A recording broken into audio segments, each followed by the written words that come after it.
Bueno, y el comentario de la semana, ya recién nuestro compañero Luciano Muñoz rastrillaba todo lo que hace al caso Luciana, a los rastrillajes justamente que se han llevado adelante y a la desorientación que hay hasta ahora con la desaparición de esta joven y a los 10 millones de pesos que la provincia puso a disposición para quienes aporten datos. Así que ese tema lo damos por conversado. Hay dos temas más que se están llevando la agenda en la región. Uno tiene que ver con el impuesto a las ganancias. Hoy vamos a hablar con un especialista que nos va a explicar, nos va a ayudar a entender hasta dónde el impuesto a las ganancias es o no es constitucional, hasta dónde la aprobación que se llevó adelante en el Congreso, en el paquete fiscal, es o no es ajustado a los procedimientos legislativos que corresponden, y también nos va a saber explicar si hay o no hay un avasallamiento a las jurisdicciones provinciales. Esto es, si la ley o el paquete fiscal, cuando le dice a las provincias, ustedes no pueden esquivar el impuesto a las ganancias con legislación propia, si no les está avasallando el derecho de las provincias, entre otras cosas, de determinar cómo pagan los saberes de sus propios empleados públicos. Todos temas muy sensibles, porque el impuesto a las ganancias no solamente implica una ecuación económica, es decir, para los gobernadores es importante en términos de masa coparticipable. Por eso muchos gobernadores pidieron a gritos la restitución del impuesto a las ganancias, aunque le hicieron algunas propuestas alternativas al gobierno nacional, por caso coparticipar el impuesto país, coparticipar el impuesto al cheque, pero el gobierno nacional, el gobierno libertario, decidió avanzar, empujar e impulsar la aprobación de la restitución del impuesto a las ganancias para la cuarta categoría. Es cierto, con montos, con mínimos eh, no imponibles más elevados para solteros, para casados y para los monotributistas también hay un régimen especial que se supondría, en principio, si bien quedó bastante alto, se supondría que es algo así como un alivio o por lo menos una regla clara para que los monotributistas puedan pagar también sus impuestos.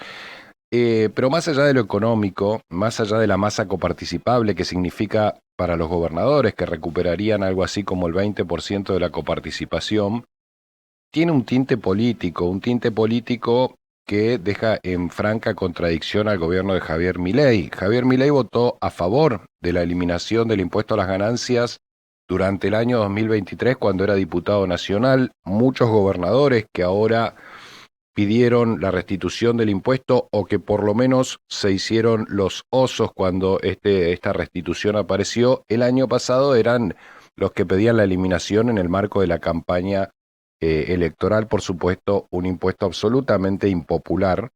Yo creo que es inconstitucional, sin ser especialista. Yo creo que es injusto.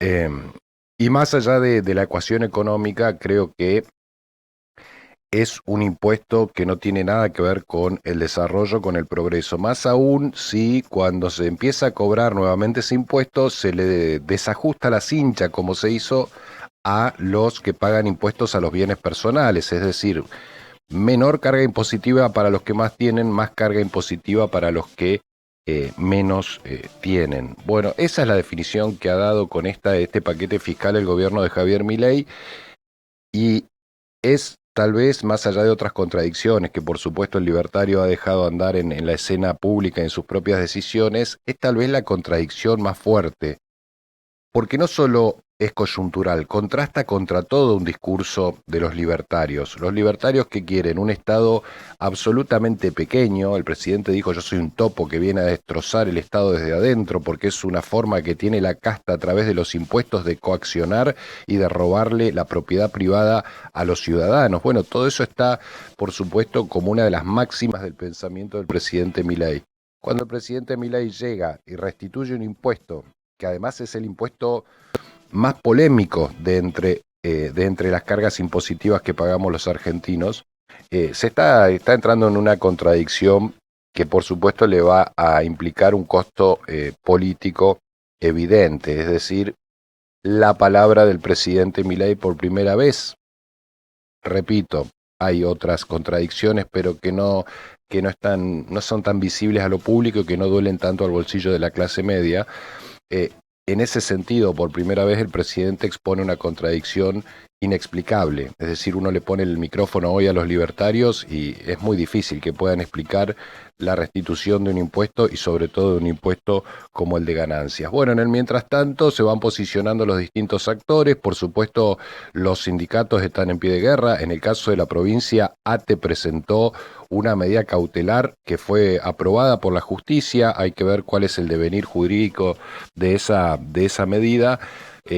Por ahora logró que la justicia dijo: esperen, no innoven, no retengan el impuesto a las ganancias porque está todo en revisión. Básicamente eso sería lo que ocurrió en la justicia a partir de la medida de ATE. Detrás de eso fue el gobierno de la provincia de Neuquén, a través de la Fiscalía de Estado, quien salió a decir, y lo dijo el propio gobernador Figueroa: el impuesto a las ganancias, estamos en contra del impuesto a las ganancias, siempre lo hemos dicho. El gobernador Figueroa, recordemos, fue uno de los firmantes del proyecto que lo eliminó en su momento en el 2023, sigue en esa posición, sigue manifestándose en contra del impuesto a las ganancias y además la Fiscalía de Estado también va por la inconstitucionalidad de ese paquete fiscal que tiene todas estas características que yo les contaba. Es en principio inconstitucional, se hizo con procedimientos, o se aprobó con procedimientos legislativos indebidos y además es un avasallamiento de las autonomías provinciales, es decir, entra en contradicción con el esquema supuestamente federal ya a esta altura que tenemos en la Argentina,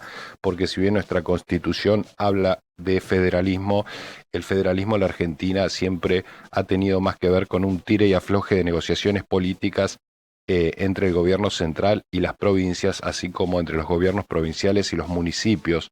Así que ese es el tercer punto que habrá que revisar. Por ahora, un costo político para el gobierno libertario, una recuperación en materia de masa coparticipable para los gobernadores y una puja judicial que, por supuesto, hay que ver en qué deviene. El otro tema que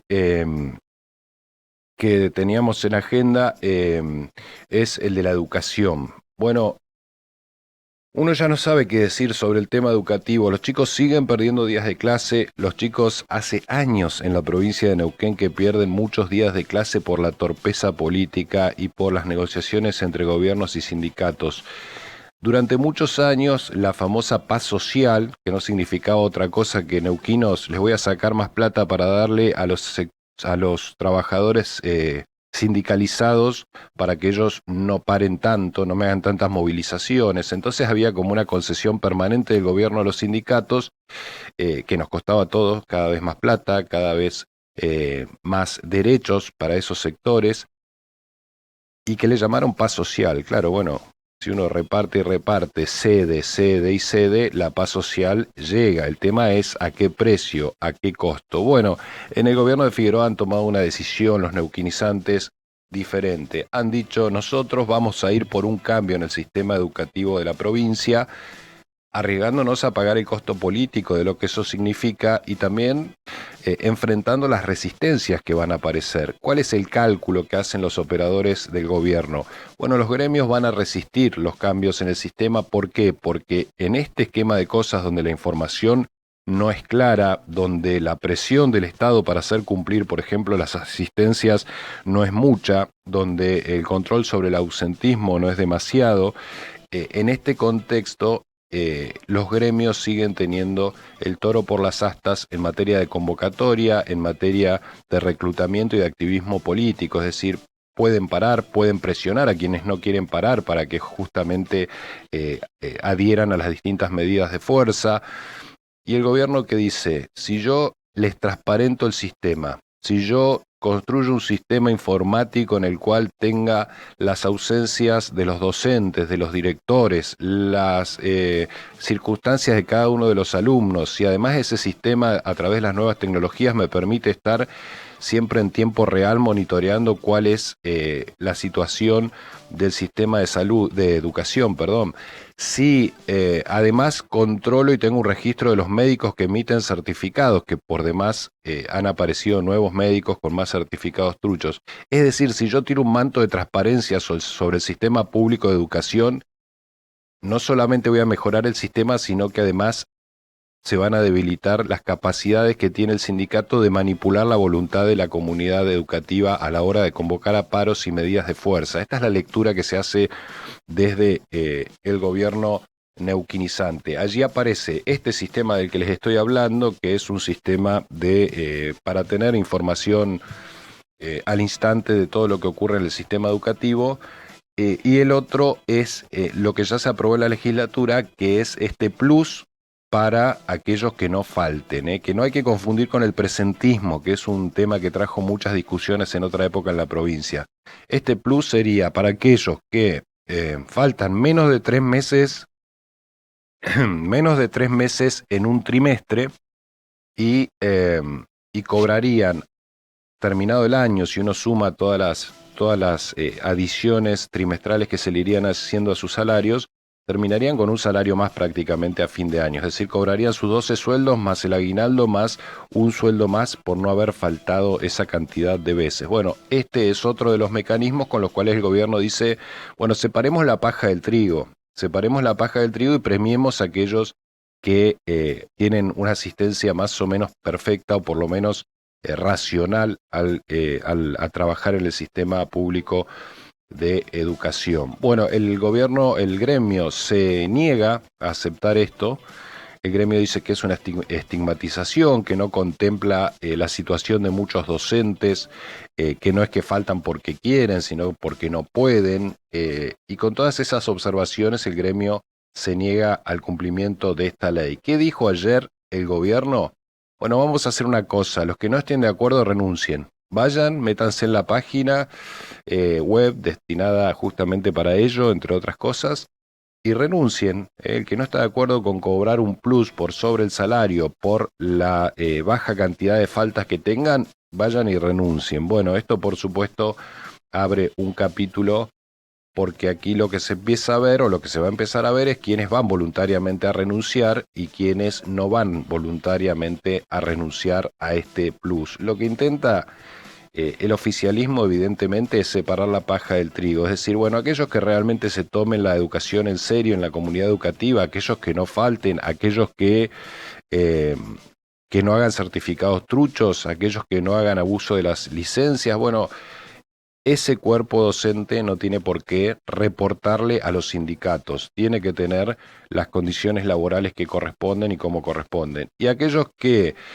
hagan del empleo público, en este caso docente, un abuso, que se agarren de certificados truchos para faltar, que hagan de el sistema educativo una forma de hacer política a través de los sindicatos, bueno, tendrán que quedar también en evidencia. Me parece que por allí va el parteaguas que intenta instalar el gobierno de la provincia entre quienes realmente en la comunidad educativa están comprometidos con la causa y quienes están pensando la causa de otra manera o como un trabajo al que se le puede hacer cualquier cosa, en el cual se puede ausentar, en el cual se pueden pedir certificados truchos, en el cual no hay que dar demasiadas explicaciones hacia arriba, o se hace política con la causa educativa. Siempre detrás de todo esto están los que pierden hace muchísimos años en la provincia de Neuquén, los alumnos, que para colmo de males, en los últimos años con el crecimiento de la educación privada, empiezan a ser además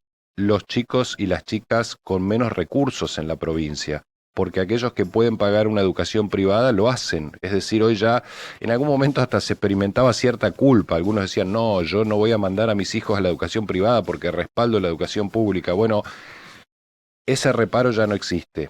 Eh, el que puede manda a sus hijos a la educación privada. ¿Por qué? Porque es mejor, básicamente. Porque cuando mandás a tu hijo a la educación privada, tiene clase todos los días, tiene inglés desde la primaria, tiene computación, tiene constancia en el proceso de su educación. eh, y salen mejor preparados. Entonces lo que estamos haciendo con esto es dejando un sistema público de educación marginal, de mala calidad, de pocos días de clase y de baja cantidad de contenidos, a los que menos tienen, que son los que en definitiva más necesitarían tener algo que les permita el ascenso social, y se están cortando solos aquellos que sí pueden pagar una educación privada y que van a tener un futuro mejor porque van a estar mejor educados. Entonces, fíjense cómo a veces las discusiones dentro del Estado, que debería ser el agente igualador, terminan en todo lo contrario. Terminan potenciando a aquellos que pueden pagar algo con un servicio privado y termina marginando a aquellos que necesitan de lo público para tener mayores posibilidades en la vida. No solamente son los alumnos los que están perdiendo permanentemente en esto, sino que ahora también son los alumnos que menos tienen. Todo esto, o este es el resultado final de una puja sin resolverse aún, que es la discusión del sistema público de educación en la provincia de Neuquén. De ello vamos a estar hablando tanto con padres organizados como con Cintia Galeto del gremio ATEN.